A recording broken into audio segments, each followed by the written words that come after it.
Greetings, mate, and welcome aboard to CharlesHomeStudioBasics.com, helping you make sound decisions. So, before we get started, like the video, subscribe, comment, and heck, join the Patreon if you really think I'm a funny guy.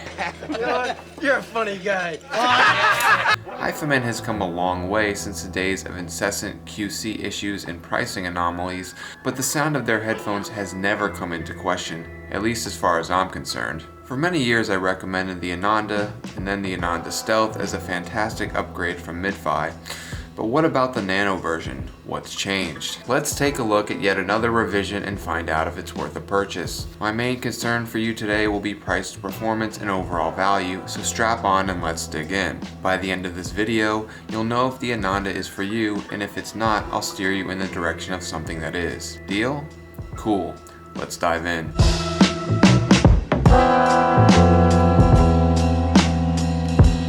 What is it? For those who may be brand spanking new to this wonderful hobby, tongue firmly planted in cheek, HIFIMAN's Ananda Nano is an open back planar magnetic headphone boasting a nanometer thickness diaphragm, which HIFIMAN says contributes to a massive sonic upgrade.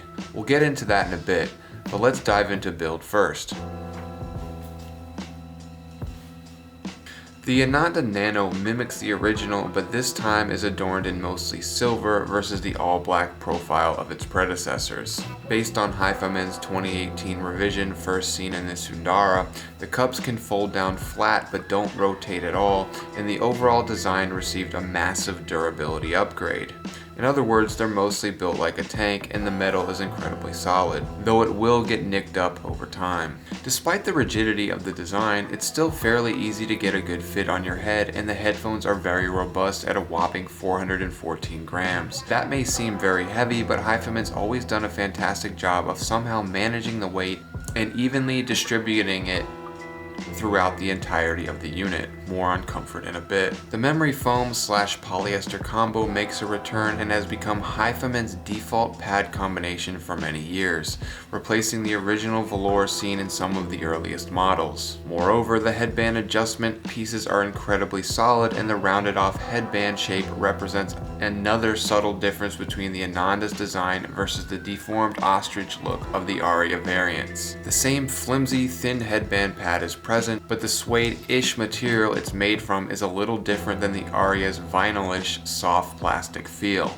Neither pad feels demonstrably better on my head, so I wouldn't get too caught up in the materials used here, as the headphones do a pretty good job of not digging into the top of your melon. HIFIMAN, as usual, opts for dual 3.5mm connections coming from the bottom of each ear cup and terminating in a single 90-degree angled 3.5mm jack at the business end. Also included is a snap-on 1/4-inch adapter. Comfort is mostly phenomenal.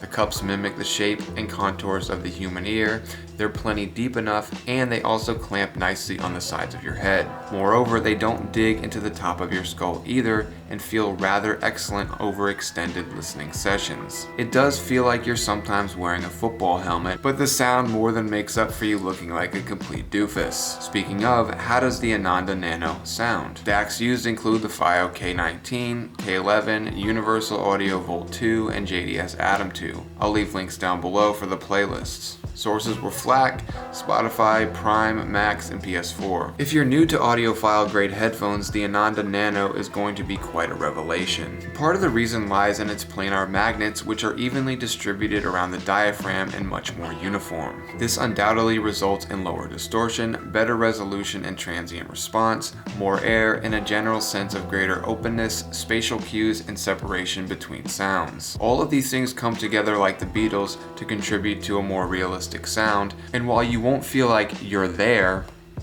the in-person effect can manifest subtly for a few seconds until your brain becomes acclimated to the stimulus. Sorry, I couldn't talk. So be very wary of people saying it feels like you're listening to a live show. Not just with an Ananda, but any headphones really. That's just not the case, but you can achieve small morsels of it. The soundstage, while certainly above average, isn't as wide or deep as something like a K702, but it's still very good. As a producer who's mixed and also listened to countless tracks, a lot of these phenomena depend entirely on the track and how it was recorded, mixed, and mastered. Please keep that in mind before listening. Bass. As with all above mid-fi HIFIMAN offerings, the bass is mostly a flat line, although the Ananda variants have always had a slight bit of roll-off below 50 Hz or so. The Nano is no different. This variety of low end is robust and plentiful without sounding bloated or cheap in the all-important mud regions of 200 to 300 Hz, something I talk about all the time. HIFIMAN instead opts for some neutrality or a slight cut, and it pays dividends. Bass is going to hit nicely in the crucial regions of 60 to 90 Hz, but if you need a bit of extra weight, you can always EQ it up a bit. Use your discretion on how much. One perk of HIFIMAN tuning their headphones in such a way is that they respond well to EQ. You can even boost the sub bass a bit more if you want, but it's unnecessary as anything below 40 Hz is largely not discernible to the human ear. The mids are also done well, and the gradual dip after 1K that a lot of 400 series models suffer from isn't quite as noticeable here due to the improved resolution and openness of the design. In other words, there's still a decline, but it's not quite as sharp or drastic, at least in my opinion. While those headphones can sound sleepy, dull, and a bit claustrophobic at times, the Ananda mostly avoids these issues and is therefore an excellent upgrade from the mid-fi doldrums. If there's one thing HIFIMAN knows better than almost everyone else, it's how to correctly tune a headphone, for the most part. This, combined with their planar drivers and nano thick diaphragm, results in the exemplary resolution and timbre we've all come to know and love. The Nano is no different as it continues the long-standing tradition of excellent overall sound and superior tuning. Don't let anyone tell you otherwise. Despite all that, the treble of the Ananda variants has always been somewhat of a minor nitpick, as they offer a bit of sparkle and brightness at the top, which can and will border on sibilance. Still, a lot of this depends on the track, and for the most part, I can live with it. If you need to, a slight reduction around 8K will do just fine, pig. Despite that, they mostly cut 9 to 10K in favor of boosting the areas after 10K, which is a much better way of handling treble. Overall, the Nano sounds excellent with nearly any genre, but you'll really start to wet yourself with well-recorded modern music in the vein of polished sounding pop, indie, hip-hop, EDM, and generally anything with more bass emphasis. Bounce by Emotional Oranges or Drama's I Do are both prime examples of songs that should get you up and dancing in your underwear. Or better yet, naked like me. Just try not to jizz on yourself. The bass pumps wonderfully without the bloat, vocals are present and accounted for, instruments are tonally accurate, and the treble is nice and crispy while mostly avoiding the hiss that some tracks can undoubtedly suffer from. I've always felt the Ananda is one of the best at towing the line of overly sibilant versus way too dark, and the Nano is another example of them mostly getting it right. I'd classify it as bright neutral, which is just about the perfect way to construct the high end in my opinion. Overall, the Ananda in all its glory can simply be described as skiing down a mountain in January while sipping a Lipton brisk iced tea and chewing winter fresh gum. As far as amplification is concerned, the Ananda will do well with anything ranging from a FiO K19, Universal Audio Volt 2, JDS Atom, FiO K7, K11, etc.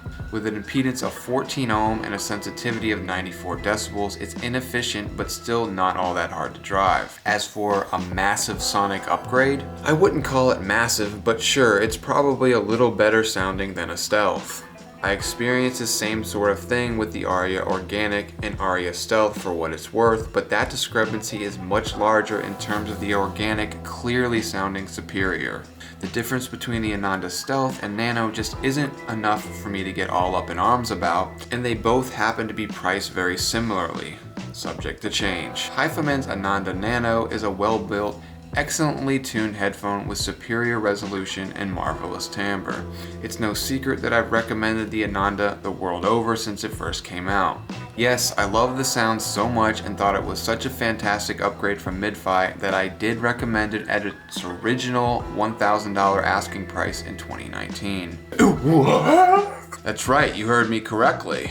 It was love at first hearing, and I'm not ashamed in the slightest, as it's been and remains one of my main recommendations since it first came out. Fortunately for you, they're basically giving it away now at only $400 for the Nano and roughly $360 for the Ananda Stealth. Price is subject to change. So it would behoove you to go on ahead and snag a pair while you fist pump at checkout in your soiled undies. Which pair, you ask? Well, I'm not going to complain about two Jacksons, so just get the Nano. As always, I will update this article, link below, if prices change. Maximum bro fist. And that's it.